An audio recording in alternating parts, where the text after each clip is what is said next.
വീണ്ടും ഒരു പൊളിച്ചെടുക്കലാണ് RCB ആരാധകർ കാണാൻ ആഗ്രഹിക്കുന്നത്. കഴിഞ്ഞ കളിയിൽ കിങ്ങും പട്ടിദാറും ഫിൽസാൾട്ടും ടിം ഡേവിഡും നിറഞ്ഞാടുകയായിരുന്നു. കിങ് അത്ര വേഗത്തിലല്ല കളിച്ച്, ശരിയാ, അദ്ദേഹത്തിന് പരിക്കിൻ്റെ മറ്റു പ്രശ്നങ്ങളൊക്കെ ഉണ്ടായിരുന്നു. അപ്പോൾ അദ്ദേഹം ഓക്കെയാണ്, ഇന്ന് കളിക്കും. LSGക്കെതിരെ ബംഗളൂരുവിൽ ഇന്ന് RCB പൊളിച്ചെടുക്കുന്നത് കാണാനാണ് ആരാധകർ കാത്തിരിക്കുന്നത്. എന്നാൽ പന്തും ടീമും തിരിച്ച് പണി കൊടുക്കാനും റെഡിയാണ്. ആര് ജയിക്കും? അത് നമ്മളൊന്ന് ടീം ന്യൂസ് നോക്കുകയാണ്.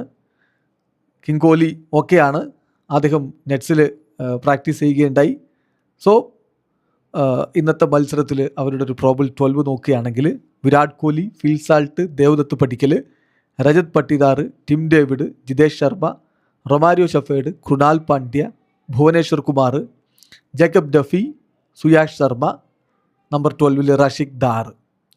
മറുഭാഗത്ത് LSGയുടെ ഭാഗത്ത് മിച്ചൽ മാർഷ്, ഫോമിലല്ല എങ്കിലും അദ്ദേഹം കളി തുടരും. Mitchell Marsh, Aiden Markram, Rishabh Pant, Ayush Badoni, Nicholas Pooran, Abdul Samad, Mukul Choudhary, Mohammed Shami, Digvesh Rathi, പിന്നെ ആവേശ് ഖാനോ മായങ്ക് യാദവോ എന്ന കാര്യത്തിലാണ് സംശയം. പ്രിൻസ് യാദവ് നമ്പർ 11 ഉണ്ടാവും.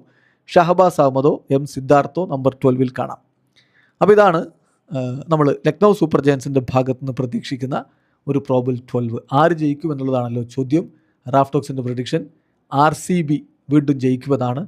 നിങ്ങളുടെ പ്രഡിക്ഷൻ കമൻറ്റ് ബോക്സ് രേഖപ്പെടുത്തൂ.